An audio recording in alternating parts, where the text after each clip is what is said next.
Paris 2024 is finally here. After Tokyo 2021 being a COVID-hit games, there's been a huge amount of hype in the build-up to these Olympics. So let's start with something big. The Olympics can get pretty expensive to host. Rio in 2016 spent 22 billion euros on the games. That's more than the GDP of Serbia, Jamaica, Zimbabwe, and 80 other countries. But hey, they're the biggest sports event in the world, and hosting the prestigious games has long been a pillar of pride and a demonstration of power and modernity. The eyes of the world are on you. Global viewership across the last 4 games averages out at 3.5 billion. That's 40% of the world's population. But is this an affordable venture? The Paris 2024 organising committee had a total budget of 4.3 billion euros for the Games. The official website states that 96% of that comes from the private sector. The IOC contributing 1.2 billion euros, sponsorships contributing 1.2 billion euros, and tickets and hospitality contributing 1.4 billion euros. But in reality, the total cost is at least double this. Infrastructure developments and indirect costs push this number much closer to 10 billion euros, and this is not covered by the private sector. As referenced at the beginning, the last 3 Olympics have come in at incredible cost to the host cities. London 2012 cost 16 billion euros, Rio in 2016 cost 22 billion euros, and Tokyo in 2020-21 an incredible 26 billion euros, even though it must be said COVID disruptions will have changed the viability of that number against the other games. This is too much money for the majority of global cities to be able to commit. In 2019, the IOC introduced measures to cap the spending of host cities on the games, including the repurposing of venues to host events. This may have reduced costs, but still being 100% plus over your initial budget like Paris currently is still a major issue for any city looking to host the games. And what about the key revenue drivers? Well, it's the usual suspects, mostly coming from media rights and sponsorships. Let's firstly take a look at media rights. Global media rights for the games totals $3.3 billion. That's a 6% increase on Tokyo 2020, with $1.5 billion of that coming from the US due to NBC's 11-year, €7.65 billion deal that started in 2021. Other major contributors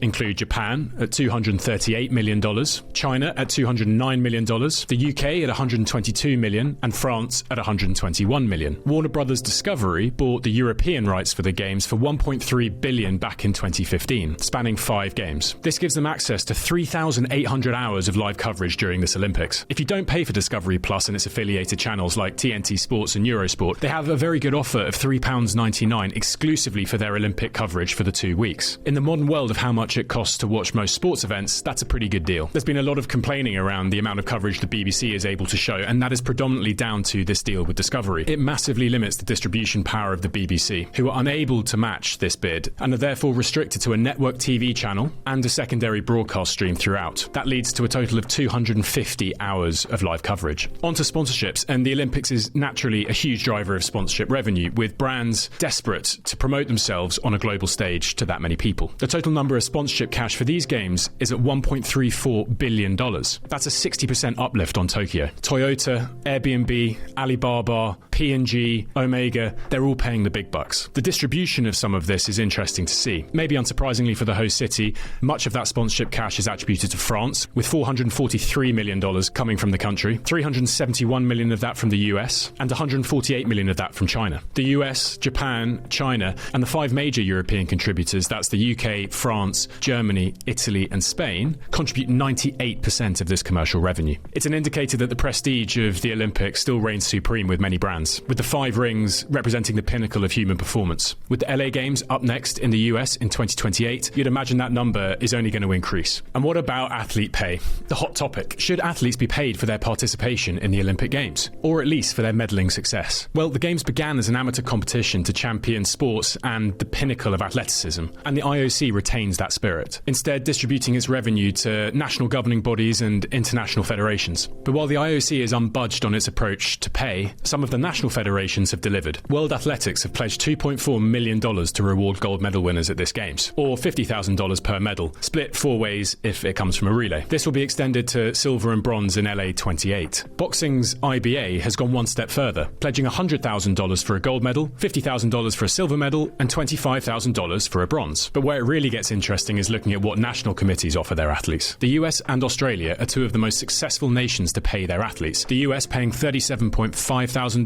for a gold medal, and Australia paying $20,000 for a gold medal. Team GB athletes, on the other hand, receive nothing for a podium finish. And so the argument rages. If Olympic medals are the pinnacle of global sport, shouldn't the dedication and performance level required to win one deliver significant financial rewards alongside the prestige? Nations that expect to win fewer medals are far more generous with their prize money. Mexico offers $169,000 for a gold medal, Malaysia $236,000, and Singapore $737,000. But the biggest winner of all has to be those who win gold for Indonesia. The Indonesian badminton gold medalists from Tokyo 2021 got quite the reward.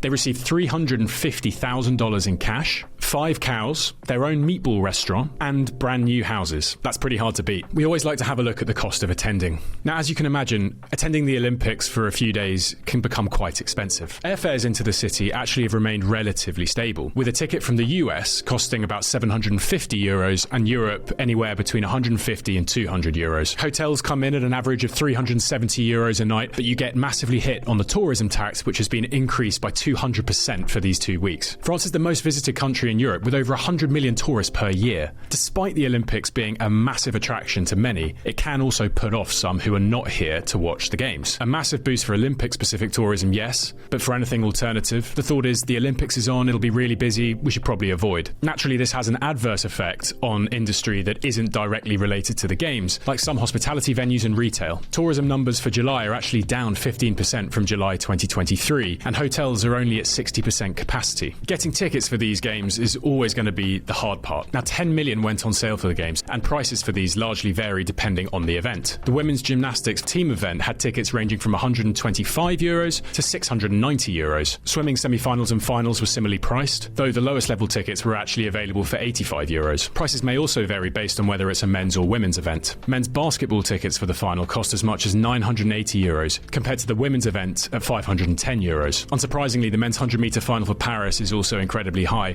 averaging at around €1,000 a ticket. Another influence on the cost to the fan is the strength of the host nation's economy. The value of the euro makes this a much more expensive Olympics for tourists. Rio 2016 sold over half their tickets for less than $30, as the Brazilian real was relatively weak. And so a 5-day stay in Paris, attending a couple of events, including hotels, flights, and then spend on food and other costs, can easily come to about €4,000 to €5,000. Now, we love breaking down the business behind these events on Business of Sport, the review. If there's a sporting event, tournament, or series that you'd like to get into the weeds on, let us know in the comments below. We'll see you next time.